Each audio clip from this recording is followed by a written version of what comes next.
قبضہ مافیا سے لے کے اور لوگوں کی مس کمٹمنٹ سے لے کے، اور زیادہ تر لوگ جو پلان میں بیٹھے ہوتے ہیں اسی سے ہوتے ہیں کہ کوئی نیا بندہ باہر سے آئے تو اس کو جو ہے وہ کسی طریقے سے بھی ایسا کور کر لیا جائے، ایسا پکڑ لیا جائے کہ بس اس کے بعد جو کچھ ہے وہ نکال لیا جائے۔ جہاں زیب صاحب یہ تو خاصہ ہے پاکستانیوں کا کہ مس کمٹمنٹ میں تو ماسٹر ہوتے ہیں، تو مجھے یہ بتائیں کہ پاکستان کے کس کس شہر میں آپ کاروبار کر چکے ہیں؟ ذرا مجھے اپنی کمپنی پروفائل تھوڑی سی دیکھیں، میں نے کراچی سے بزنس سٹارٹ کیا تھا 2018 میں،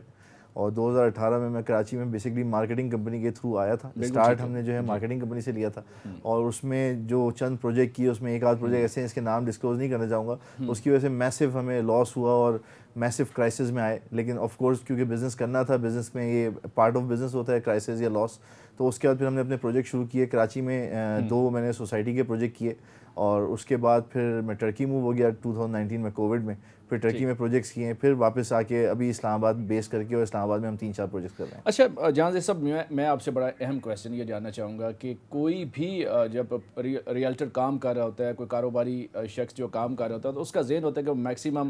پروفٹ وہ خود گین کرے، اور پھر وہ آپس میں ہی فائلیں یا وہ چیزیں گھومتی رہتی ہیں۔ اینڈ یوزر جو ہے نا وہ صرف قربانی کا یا بلی کا بکرا سمجھا جاتا ہے، تو آپ کا اینڈ یوزر کو آپ کہاں دیکھتے ہیں؟ اچھا، ایکچولی جو میرا جو یونیک سٹی تھی میرے بزنس کے اندر، وہ پلان یہ تھا کہ جو نارمل میتھڈ ہوتا ہے کہ آپ پہلے لینڈ لیتے ہیں، پھر اس کی مارکیٹنگ کمپنی رکھتے ہیں، پھر اس کو ڈیلرز میں دیتے ہیں، پھر اس کو آپ کیا کہتے ہیں ایجنٹس کے پاس آ جاتا ہے، پھر اس کے برانڈ ایمبیسڈرز بناتے ہیں، پھر اس کو ہم جو پیکیج کہتے ہیں کہ جی لوگوں کو دیتے ہیں، ان سب کے بعد لاسٹ میں آتا ہے ہمارا اینڈ یوزر، اور جب وہ اینڈ یوزر وہ جو چیز خریدتا ہے وہ 10 روپے کی چیز ویسے ہی 20 روپے میں خرید رہا ہوتا ہے، اور 90% پروجیکٹ ایسے ہوتے ہیں جو کمپلیٹ نہیں ہوتے۔ جب پروجیکٹ کمپلیٹ نہیں ہوتے تو اینڈ یوزر، چونکہ یہ ایک بڑا سینٹیمنٹ کنیکٹڈ تھنگ ہے، جو پراپرٹی لوگ اپنے لیے بناتے ہیں، گھر بناتے ہیں، تو ہر آدمی جو ہے وہ اپنے کل کائنات کو لگا کے جو ہے نا اپنی پراپرٹی اپنے بچوں کے لیے بنا رہا ہوتا ہے۔ تو میں نے جو اس میں پلان کیا تھا وہ یہی کیا تھا کہ ہم وداؤٹ مارکیٹنگ ایجنسی، ہم اپنی PR کے اوپر، مطلب اپنی ایک مارکیٹنگ لیول کے اوپر، اپنے ریفرنسز کے اوپر ہم پروجیکٹ بیچیں گے، اور اس کی جو پرائس ہوگی اس میں جو ابھی آپ نے ذکر کیا کہ کاسٹ آف لینڈ یا کاسٹ آف کنسٹرکشن بڑھ رہی ہے، اس کے ساتھ ساتھ جو پروفٹ ہے تو دونوں پارٹی کو جو ہے اس کا فیور رہے گا۔ جہاں صاحب جب آپ کاروبار کا آغاز کر رہے ہیں، ریئل اسٹیٹ کی مارکیٹ بالکل ڈاؤن ہے، تنزلی کا شکار ہے، تو کوئی مایوسی ہے یا آپ ایک موٹیویٹ ہو کے آگے بڑھیں اور آپ ڈیلیور کریں گے؟ ایکچولی میں آپ کو ایک بات بتاؤں، جب ریئل اسٹیٹ کی مارکیٹ ڈاؤن ہوتی ہے تو اس وقت بلڈرز کا، کانٹریکٹرز کا، ریئل اسٹیٹ مارکیٹنگ کا کام ہوتا ہے، اسی وقت وہ زیادہ پیسہ کما رہے ہوتے ہیں کہ لوگ آسانی سے اپنی ان زمین کی ان قیمتوں پہ بیچ رہے ہوتے ہیں جو اس کی ایکچوئل قیمت ہوتی ہے۔ جب مارکیٹ ہائی ہوتی ہے تو ریٹ ویسے ہی بڑھ جاتے ہیں، پراپرٹی کے ویسے ہی ریٹ اتنے بڑھ جاتے ہیں، تو اس کے بعد تو میں نہیں سمجھتا ہوں کہ کوئی بلڈر جو جینون ڈیلیور کرنا چاہے وہ پروجیکٹس کر سکتا ہے۔ اچھا، موتی بازار کا کیا آئیڈیا ہے؟ تھوڑا سا یہ ہمارے ناظرین کو بتائیے گا۔ میں خود سن کے بڑا حیران ہو رہا ہوں کہ ہم تو راجہ بازار کا نام سنتے ہیں، موتی بازار جائیں گے تو ایک دن ضائع کرنے کے مترادف ہے۔ ایکچولی موتی بازار، جس طرح ہم پاکستان میں جاتے ہیں، مطلب کراچی میں جب ہم جاتے ہیں تو کراچی کے کچھ صدر مارکیٹ ہے یا طارق روڈ بازار ہے، یہ ایک ایسے لوگوں کو زبان ہی پتہ ہے، پورے اوورسیز پاکستانی جب کراچی آتے ہیں تو ان کا ایک ہی بات ہوتا ہے، وہ چھوٹتے ہی بولتے ہیں جی چلیں جی شاپنگ کے لیے صدر چلیں، طارق روڈ چلیں۔ اسی طرح جب میں اسلام آباد کی طرف آیا، جب میں لاہور کی طرف آیا، پنجاب سائڈ پہ یہ راجہ بازار، موتی بازار، یہ ایسے نام ہیں جو بڑے آئی کیچی نیم ہیں۔ اچھا، فارچونیٹلی کہہ لیں یا انفارچونیٹلی کہہ لیں کہ ہمارے ایک دوست ہیں ہارون صاحب، انہوں نے آئیڈیا پلان کیا کہ سفاری میں مین ہارٹ آف دا سٹی کے اندر کوئی ایسا مال ضرور ہونا چاہیے جہاں پہ ہماری وہ ساری چیزیں جو پڑھی لکھی فیملیز ہیں جو ٹریفک میں پھنس کے صدر جاتی ہیں، اور صدر جانے کے بعد وہ شاپنگ کرتی ہیں، ان کے جو ہسبینڈ ہیں وہ پریشان ہوتے ہیں، بچے پریشان ہوتے ہیں، تو کیوں نہ ایسا ایک چیز کو پلان کیا جائے جو کہ ہارٹ آف دا سٹی کے اندر ہو، اور یہاں پہ ہم نے جو ہے اس نام کو منتخب کیا، اور ہمارے بعد بہت سارے بلڈرز ایسے ہیں جنہوں نے نیو راجہ بازار بھی لے کے آئے، اور بہت سے بھی اس وقت بھی جو یونیک آئیڈیا ہے نا وہ ہمیشہ جو ہے وہ آپ کا کامیاب ہوتا ہے۔ جی ہاں بالکل۔ اچھا، کوئی بھی شاپنگ مال بنتا ہے، بڑے بڑے برانڈز کو مدعو کیا جاتا ہے، تو آپ بھی برانڈز کی طرف جا رہے ہیں یا وہ آپ ٹپیکل وہ جو سٹالز لگا رہے ہیں جیسے موتی بازار میں لگے ہوتے ہیں، مہندی کا سٹال ہے، کپڑے کا سٹال ہے، چوڑیوں کے سٹالز ہیں، یا مختلف جو خواتین کی ضروری اشیاء کے سٹالز ہیں، کوئی ایسا بڑا کانسیپٹ جو یہ تھا، کانسیپٹ یہ ہے کہ لیڈیز بازار کا کانسیپٹ ہے، بیسیکلی نام اس کا موتی بازار رکھا گیا، اور اس کانسیپٹ کو میں اس طرح سے دیکھتا ہوں کہ جس طرح سے برانڈ تو اب گلی گلی نکڑ نکڑ کونے پہ ہر جگہ ہر بڑے مالز میں پڑے ہوئے ہیں نا, لیکن لوگ ابھی بھی جب آپ کے اور ہمارے گھر والے شادی بیاہ کے لیے تیاریاں کرتے ہیں تو برانڈس میں نہیں جاتے, وہ جاتے ہیں ٹپیکل ان اسٹورز میں جہاں سے ان کے لہنگے, تو وہ ہم بھی اسی چیز کو فوکس کرتے ہوئے بیسکلی ان سب چیز کو ٹارگیٹ بنا رہے ہیں, اور ہم کوشش کر رہے ہیں کہ آف کورس برانڈ ہوں گے, جیسے رابعہ پیرزادہ ہو گیا, آپ کے اسپلیش والے ہو گئے, یا آپ کے شو مارٹ والے ہو گئے, باٹا والے ہو گئے, ہم ان سب کو ایک جگہ جمع کر رہے ہیں. جی اچھا, آپ ساروں کو ایک جگہ جمع کر رہے ہیں, تو مجھے یہ بتائیں کہ آپ ایک عام فیملی کو کیسے ٹارگٹ کریں گے کہ وہ فیملی یہاں پر آئے, بجائے وہ جو ان کے تو مائنڈ میں یہ ہے کہ شاید راجہ بازار جائیں گے چیزیں سستی ملیں گی, تو وہ آپ کی پرائس رینج آپ سمجھتے ہیں کہ آپ اس کو وہ یہاں پہ وہ سیٹل کر پائیں گے کہ یہاں پہ بھی وہی ریٹ ملے گا جو صدر یا راجہ بازار میں ملتا ہے؟ سر ہماری وننگ ہی اس بات پہ ہوگی جب ان کو سیم ریٹ ملے اور سیم چیز ملے, سیم کوالٹی ملے جو وہ چاہتے ہیں کہ صدر میں ان کو ملے. اچھا, پاکستانی مارکیٹ کو آپ کہاں دیکھتے ہیں بزنس کے لیے, کتنی یہ فروٹفل ہے, کتنی یہاں سود مند ثابت ہو سکتی ہے؟ سر دیکھیں, پاکستانی مارکیٹ تو اس وقت بزنس کے لیے بہت تباہ ہوئی ہوئی ہے, ملک کے حالات ایسے نہیں ہیں, لیکن ہم لوگ جو پاکستانی قوم ہے نا وہ دو چیزوں پہ کمپرومائز نہیں کرتے, ایک کھانے پینے پہ اور دوسرا پہننے پہ کوئی کمپرومائز نہیں ہے. تو جب محرم آتے ہیں تو محرم کی تیاری شروع ہو جاتی ہے, جب شادی آتی ہے تو شادی کی تیاری شروع ہو جاتی ہے, بلکہ میں تو ان لوگوں کو بھی جانتا ہوں جن کی ڈیتھ ہوتی ہے تو جاتے ہیں بلیک کلر کا کپڑا خریدنے کے لیے. بالکل ایسے ہی ہے. تو میں یہ سمجھتا ہوں کہ یہ وہ بزنس ہیں جو کبھی بھی ختم نہ ہونے والے ہیں, تو میں اس کو بڑا پازیٹیو دیکھتا ہوں. اور جیسے کہ حالات ہیں, لوگ دور جاتے ہیں, پیٹرول کا مسئلہ ہے, آنے کا مسئلہ ہے, تو ایک میسو کمیونٹی کے اندر بحریہ ٹاؤن میں جہاں ڈی ایچ اے بھی آپ کے ساتھ ہے اور ارد گرد کی پنڈی کے لوگ ہیں, تو میں سمجھتا ہوں it will be highly profitable business. اچھا, پاکستانی عوام اور خاص کر پنڈی اسلام آباد کی عوام کو کیا میسج کیا دینا چاہیں گے؟ سر میں میسج یہ دینا چاہوں گا کہ جو لوگ پراپرٹی میں انویسٹ کرتے ہیں یا جو لوگ گھروں میں انویسٹ کرتے ہیں, کوشش یہ کریں کہ ایک تو اوتھینٹک لوگوں کے ساتھ کام کریں, اور وہ ہر چمکتی ہوئی چیز سونا نہیں ہوتی. تو میں یہ کہوں گا کہ زیادہ تر کوشش کریں کوئی ریڈی میڈ پروجیکٹس کی طرف جائیں جہاں پہ آپ کو تھوڑا پیسہ زیادہ دینا ہو, لیکن but you know that you are going to get this in short time. Otherwise so many people are there wasting their time sitting 10 years and not delivering the projects. اچھا, یہ آپ نے تھوڑا سا پروجیکٹ کا بتائیں, یہ موتی بازار آپ نے کب اس کا انیشیٹو لیا, موجودہ اس کا اسٹیٹس کیا؟ فوٹیج بھی ہم دیکھ رہے ہیں, بڑے خوبصورت آپ نے, میرا خیال ہے یہ تو کافی بن بھی چکا ہے. بیسکلی یہ موتی بازار جو ہے یہ پرانا ایک مال تھا, سفاری مال. اس کو ہمارے جو ہارون صاحب ہیں انہوں نے جو ہے لیا تھا, اور لینے کے بعد اس کو فل ماڈیفائی کرایا انہوں نے نئے طرز مال کے اس پر, اور پھر ہم نے ان سے یہ چیز کو بائی کر کے اور مارکیٹ میں ہم اس کو اس وقت سیل کر رہے ہیں, اور یہ بالکل ریڈی ٹو موو ان ہے. ہماری کوشش تھی 1 جنوری, بٹ انفارچونیٹلی کچھ چیزوں کی وجہ سے ڈیلے ہوا ہے, تو میں یہ سمجھتا ہوں کہ with in next 30 days it will be live. اچھا, آگے کون کون سے پروجیکٹ آپ کرنے جا رہے ہیں؟ اس کے ساتھ میں نے فیز 8 میں الحیات ٹاور کے نام سے لے رہا ہوں. بیسکلی الحیات میرا برانڈ نیم ہے, تو الحیات ٹاور کے نام سے فیز 8 میں. چکدرہ میں سوات والوں کے لیے ہم نے ایچ اسکوائر ٹاور کے نام سے کیا ہے, الحیات 2 ٹاور کے نام سے. اس کے علاوہ چکوال کے اندر الحیات ٹاور کے نام سے پروجیکٹ آ رہا ہے. کراچی میں میرا ایک پروجیکٹ تھا الحیات ہومز کا, جو سوسائٹی تھی, لیکن وہ 2019 میں کووڈ کی نظر ہو گئی, پروجیکٹ ختم ہو گیا, رک گیا, بہت پریشانیوں کا سامنا کرنا پڑا. وہ ہم ری اسٹارٹ کرنے جا رہے ہیں نیکسٹ 45 days کے اندر انشاءاللہ. اچھا, سب سے مین چیز ہوتی ہے, کوئی بھی شہری کوئی پروڈکٹ بائی کرنا چاہتا ہے, کوئی بھی شاپ بائی کرنا چاہتا ہے, تو وہ دیکھتا ہے کہ یہ جو گروپ ہے کتنا ریلائبل ہے, اس کی پہلے کون کون سے کامیاب پروجیکٹ ہے. تو کوئی مجھے دو شر آپ کے کوئی ڈیلیور پروجیکٹ ہیں تو کہیں نہیں. جی ہاں بالکل, دیکھیں بات یہ ہے کہ ایک تو میں آپ کو اپنے ڈیلیور پروجیکٹ کی بات بتاتا ہوں, دوسرا یہ ہے کہ ہم نے جو ٹارگیٹ کیا وہ یہی کیا کہ جو بھی شخص ہم سے آ کے بحریہ ٹاؤن کی یہ موتی بازار کی پراپرٹی خریدے گا, اس کو ڈائریکٹ ہم بحریہ سے ٹرانسفر کروا. اچھا, this is one of the thing. ہم اپنی فائل نہیں دے رہے. لوگ سمجھتے ہیں کہ جی ایک پراپرٹی کو 2 لوگوں کو بیچ دی, کسی کو کراچی میں بیچ دی, کسی کو. اس میں یہ ہے کہ جو بندہ بھی ہم سے لے گا اس کی پوری فائل جو ہے بحریہ ٹاؤن سے ٹرانسفر ہو جائے گی. اس کے علاوہ جو میرے کمپلیٹ پروجیکٹس ہیں وہ گلشن عائشہ ہے کراچی کے اندر, الحیات 1 کے نام سے ٹاور ہم نے کیا صدر میں, وہ ریڈی ہے. اس کے علاوہ دبئی میں جو ہے فیضان سٹی کے نام سے ہم نے کام کیا, اور بہت سارے ایسے پروجیکٹس ہیں جو ٹرکی میں ہم کر رہے ہیں جو کہ G+4 کے ہوتے ہیں, وہ ہم ڈیلیور کر چکے ہیں. ناصر صاحب, آپ نے بھی سنا جی موتی بازار اب تو بحریہ ٹاؤن بن گیا, اور اتنا بڑا یہ پروجیکٹ آپ دیکھ رہے ہیں, کیا کہیں گے؟ یہ ایک نیا آئیڈیا ہے, آپ اس سارے پروجیکٹ کے بارے میں میرا خیال میں بہت زبردست اور یونیک آئیڈیا ہے. رش سے نکال کے ایک بڑے خوبصورت اور لگژری قسم کی جو ایک شاپنگ سینٹر دے رہے ہیں, میں سمجھتا ہوں یہ ضرور کامیاب ہوگا. اور اس کے بعد سب سے بڑی بات انہوں نے جو کی ہے وہ ہمارے جو اوورسیز کلائنٹ ہے وہ اس چیز کو بہت زیادہ دیکھتے ہیں کہ وہ فائل جو ٹرانسفر ہو رہی ہے وہ کیا بلڈر کی اپنی ٹرانسفر ہو رہی ہے یا اس کے پیچھے جو کوئی ادارہ کھڑا ہے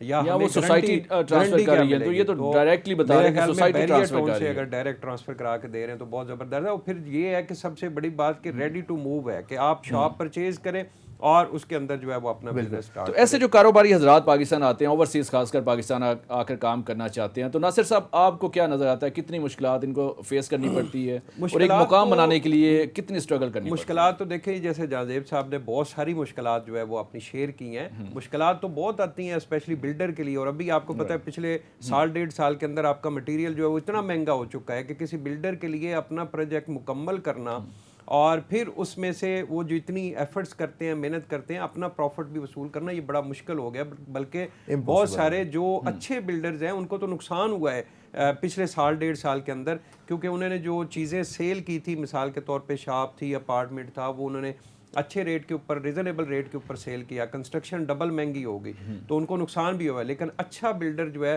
وہ ہمیشہ اپنا نقصان خود برداشت کرتا ہے, وہ اینڈ یوزر کو جو ہے وہ ہمیشہ کوشش کرتا ہے کہ اس کو فائدہ ہو. اور بالکل میرا خیال ہے جہاں زیب صاحب نے جیسے کلیئر کیا کہ اینڈ یوزر ان کا فوکس ہے اور اینڈ یوزر کو یہ واقعی سستی چیزیں دیں گے. تو میرا خیال ہے آپ کو رسپانس کیسا آ رہا ہے جہاں زیب صاحب تھوڑا سر ونڈرفل رسپانس ہے. مطلب میں آپ سے یہ کہہ رہا ہوں کہ جو ریٹ میں ہم نے اسٹارٹ کیا کام, میں ریٹ ابھی ڈسکس نہیں کر رہا ہوں, لیکن وہ ریٹ جو ہے ہم نے بڑا نامنل رکھا ہے کیونکہ ہم نے بیچ کے جتنے بھی میڈیمس تھے ان کو ریموو کر دیا. کوئی مارکیٹنگ کمپنی نہیں ہے, کوئی برانڈ ایمبیسڈر نہیں بنایا, کچھ نہیں بنایا. تو اس ریٹ سے فائدہ کیا ہوا کہ جو کاسٹ آف لینڈ ہمارے لیے بڑھ رہی تھی یا کاسٹ آف کنسٹرکشن, اسی طرح سے جو cost of property and user کے لیے بڑھ رہی تھی, وہ دونوں مرج ہو کے ہاف پہ آ گئے. تو they are very, it is very much attractive. اور جس طرح بھی گوندل صاحب نے بتایا آپ کو کہ پراپرٹی ڈیلیور کرنا مشکل ہو گیا, میں مشکل کی بات نہیں کر رہا ہوں, ناممکن ہو گیا. اگر آپ یہ بات کرتے ہیں کہ ایک چیز 10 روپے کی تھی تو اس کی کاسٹ 20 روپے ہو گئی, تو اتنا تو پروفٹ بھی نہیں رکھ سکتا نا کوئی بھی اس مارکیٹ میں. تو لیکن یہ ہے کہ جس نے سروائیو کیا وہ کامیاب ہوا. اور میرا خیال ہے کہ اپ کمنگ ڈیز کے اندر جیسے ہی ملک کے حالات بہتر ہوتے ہیں, property is one of the best business. جہاں زیب صاحب میرا خیال ہے میری بیسٹ وشز آپ کے ساتھ ہیں. امید کرتے ہیں کہ یہ آپ پروجیکٹ ڈیلیور کریں اور جو آپ ایک ویژن رکھتے ہیں, جو سوچ رکھتے ہیں, وہ فلفل بھی کر سکیں. ناظرین یہاں ایک بریک کا ٹائم ہوا چاہتا ہے, بریک کے بعد ہم گفتگو کے سلسلے کو یہیں سے آگے بڑھائیں گے.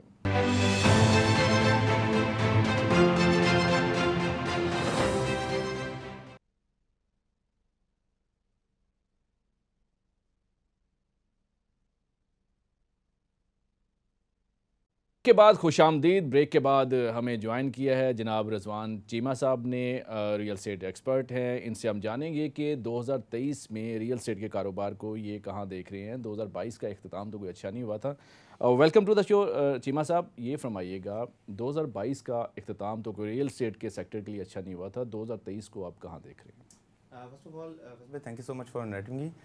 2023 کا جو سال ہے یہ ریئل اسٹیٹ کے لیے بہت زیادہ امپورٹنٹ ہے. اس کی وجہ یہ ہے کہ ریئل اسٹیٹ پاکستان میں ایک ایسا سیگمنٹ ہے جس میں شاید کچھ زیادہ بات نہیں ہوتی. یو دا فرسٹ ہوسٹ جنہوں نے یہ چیز اس پہ اسٹارٹ لیا, انیشیٹو لیا. 2023 میں دیکھیں فرسٹ آف آل پاکستان ایک $1 بلین انڈسٹری ہے. $1 بلین سے مراد ہے کہ پاکستان کی اس سے جو ریئل اسٹیٹ پروکیورمنٹ ہے, جو ممبرس کی پروکیورمنٹ ہے, that is around 15 to 20 trillion rupees, یعنی 15 سے 20 کھرب روپے کی انڈسٹری ہے. اور ہر سال اگر آپ ایوریج آؤٹ کریں تو آپ کے پاس تقریباً 255 to 275 بلین روپیز کا نا انسینٹیو یا ریٹرن آن انویسٹمنٹ ممبرس کو ملتا ہے ان جنرل. تو آپ انڈسٹری کو دیکھیں تو اس انڈسٹری کے ساتھ آگے 40 سے 45 انڈسٹریز ایسی ہیں جو ڈائریکٹلی لنک کرتی ہیں, جس میں آپ کی لیبر آتی ہے, جس میں آپ کی اسٹیل آتی ہے, جس میں آپ کی میشنری ورک آتا ہے, جس میں آپ کی بہت ڈفرینٹ انڈسٹریز ہیں, سیمنٹ ہے, اسٹیل ہے, ڈفرینٹ انڈسٹریز ہیں. اب ان ساروں کے ساتھ ایک جو ہمارے ملک میں ایک مسئلہ مسائل ہے کہ اس انڈسٹری کو کبھی ریگولیٹ نہیں کیا گیا. اس انڈسٹری کے لیے اسپیسیفکلی لاسٹ گورنمنٹ میں آئی تھنک یہ اناؤنسمنٹ ہوئی تھی کہ اس کو ایک انڈسٹری کا درجہ دیا گیا ہے. انڈسٹری کا درجہ دیا جانے کا مطلب ہے کہ آپ اس کی پراپر ریگولیٹری اتھارٹی بنائیں جو اس کو ریگولائز کرے, جو اس انڈسٹری کو دیکھے تاکہ اس کے پروز اینڈ کونس کے پراپرلی ڈسکس کر سکیں. تو 2023 اس لحاظ سے امپورٹنٹ ہوگا کیونکہ ابھی ریسنٹلی گورنمنٹ کی آپ دیکھ سکتے ہیں پاکستان میں پولیٹیکل جو سیٹ اپ چل رہا ہے, اس کی چینجنگ کے ساتھ ساتھ آپ دیکھ سکتے ہیں کہ 2023 میں ہم ایکسپیکٹ کر سکتے ہیں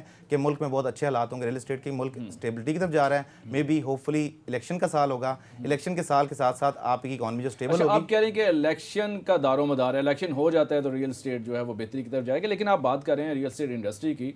لگ بھگ 12 سے 13 برس کے بعد اس میں ریوائول ہوا. جتنی تیزی ہم نے دیکھی اس سے پہلے 2005, 6, 7 میں اتنی تیزی تھی جو پھر 2020, 21 اور 22 میں ہوئی. 22 میں جولائی کے بعد صورتحال اکثر چینج ہوئی. تو آپ سمجھتے ہیں کہ کچھ چیزیں موجود ہیں, ابھی بھی بہت اسکوپ ہے کہ 2023 میں,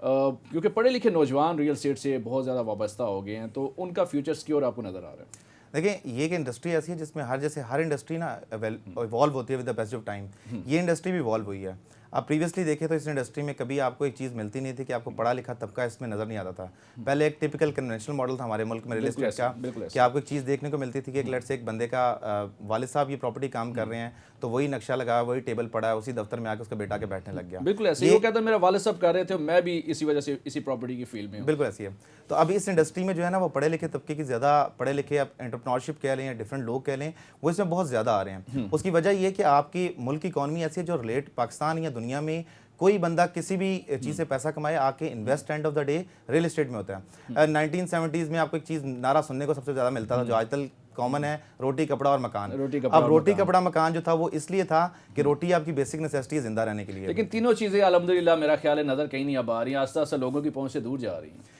دیکھیں ڈیفینیٹلی جب ملک میں آپ کی اکانومی جو ہے نا وہ ساری کی ساری دارومدار ہوتا ہے کہ آپ کی ساری انڈسٹریز کو لنک کتنا کر رہی ہیں, کو ریلیٹ کیسے کر رہی ہیں. اب آپ لیٹ سے میں ایگزامپل دیتا ہوں چھوٹی سی, آپ ملک میں سیمنٹ پروڈیوس کرنا شروع کر دیں, اب سیمنٹ کی کہیں کھپت ہی نہیں ہے, کہیں یوزیج ہی نہیں ہے, وہ یوز لیس ہے. ٹل دی ٹائم ساری انڈسٹریز آپس میں ریلیٹ نہیں کرتی تو یہ چیزیں آپس میں یوز لیس ہیں. تو انڈسٹری بنانے کا مقصد یہ تھا جب انڈسٹری کی اناؤنسمنٹ ہو گئی آپ کی اور آپ کی ساری انڈسٹریز آپس میں کو ریلیٹ بھی کر رہی ہیں, یعنی سارے سیگمنٹس انڈسٹری کے سارے سیگمنٹس آپس میں کو ریلیٹ کر رہے ہیں, لیکن ان سیگمنٹس کو آپس میں جوڑنے کے لیے جو ایک ریگولیٹری اتھارٹی ہوتی ہے نا وہ ایگزسٹ نہیں کر رہی. اگر وہ اتھارٹی 2023 میں کوئی گورنمنٹ ایسی آتی ہے جس پہ اسپیسیفکلی اس فیلڈ کو آپ سوچ نہیں سکتے کہ آپ کوئی بھی پاکستان میں چیز دیکھتے ہیں نا, کوئی بڑا انویسٹر دیکھتے ہیں یا پاکستان میں بڑا بزنس مین دیکھتے ہیں, بڑا ریل اسٹیٹ ٹائکون دیکھتے ہیں, اینڈ آف دا ڈے سارے اسکینڈل سارے ریل اسٹیٹ کی باتیں آپ کو ریل اسٹیٹ سے لنک نظر آتی ہیں. اب میں نام نہیں لوں گا, میں آنر ہوں, لیکن ایسے لوگ بھی ہیں جن کے جو بھی اسکینڈل آتے ہیں ان میں ریل اسٹیٹ کا ایک بڑا پورشن شامل ہوتا ہے کہ فلاں بندے نے اتنے ارب تو ریگولیٹ کیوں نہیں کیا جاتا, کہاں پہ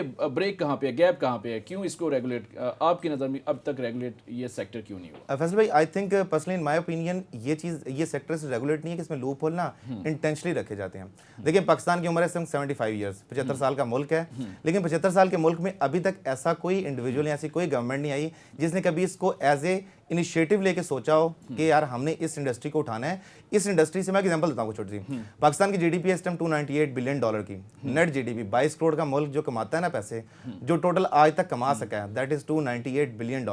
آپ کا ساتھ ایک بالکل قریب ملک ہے جس کا نام ہے یو اے ای, صرف دبئی کی جو اکانومی ہے نا دیٹ از $358 بلین. ہم سے بہت آگے ہیں جی, ہم سے بہت آگے ہیں. آپ ناصر صاحب کی طرف میں آؤں گا. ناصر صاحب یہ سیم کویسچن ہے, 2023 میں آپ کہاں دیکھتے ہیں ریئل اسٹیٹ کے شعبے کو؟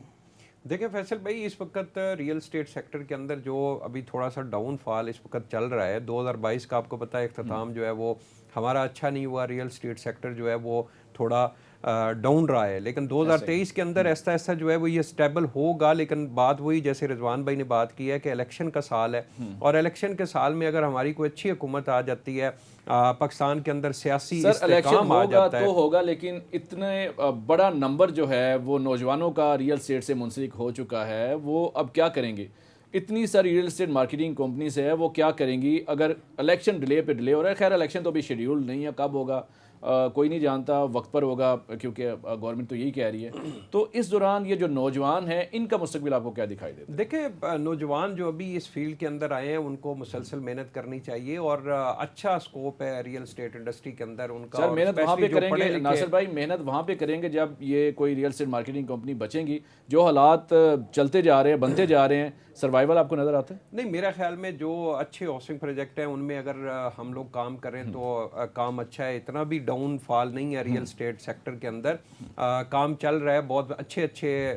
مختلف شہروں کے اندر اچھے ہاؤسنگ پروجیکٹ آئے ہیں. اور باقی رہی بات, لیکن یہ ایک تھوڑا سا المیہ تھا کہ لاسٹ 3-4 سال کے اندر بہت ساری ایسے ہاؤسنگ پروجیکٹس بھی آئے جن لوگوں نے صرف اور صرف فائلیں سیل کی, اور آن گراؤنڈ نہ ان کے پاس لینڈ ابھی تک وہ کلیئر کروا سکے ہیں, اور اس جو پیسہ انہوں نے اکٹھا کیا ہے لوگوں سے اس کی بھی کوئی سمجھ نہیں آ رہی. یہ ایک تھوڑا سا المیہ ہے, آنے والے ٹائم میں یہ اگر چیز جو ہے وہ اس کی وجہ سے ریئل اسٹیٹ انڈسٹری کو بہت زیادہ فرق پڑے گا. اور باقی جو اچھے ہاؤسنگ پروجیکٹ ہیں جو ڈیلیور کر رہے ہیں ان میں کام اس وقت بھی لوگ جو انویسٹمنٹ کر رہے ہیں ان کو ریٹرن بھی آ رہا ہے اور لوگ انویسٹمنٹ بھی کر رہے ہیں. اور جو ہمارے ریئل اسٹیٹ مارکیٹنگ کمپنی ہیں وہ بھی جو اچھا کام کر رہی ہیں, جنہوں نے اچھے ہاؤسنگ پروجیکٹ کو مارکیٹ میں پریزنٹ کیا ہے, وہ اس وقت بھی جو ہے وہ کام بزنس کر رہی ہیں. رضوان صاحب آپ بتائیے گا, صرف راولپنڈی اسلام آباد نہیں پورے پاکستان میں ہم دیکھیں جگہ جگہ نئی ہاؤسنگ سوسائٹیز آ رہی ہیں اور سلسلہ بھی رکا نہیں ہے. ہم ایک طرف بات کرتے ہیں کہ ریئل اسٹیٹ کا کاروبار تنزلی کا شکار ہے, نئی ہاؤسنگ سوسائٹی آئے روز آ رہی ہوتی ہے, ایک نئے نام سے آ رہی ہوتی ہیں,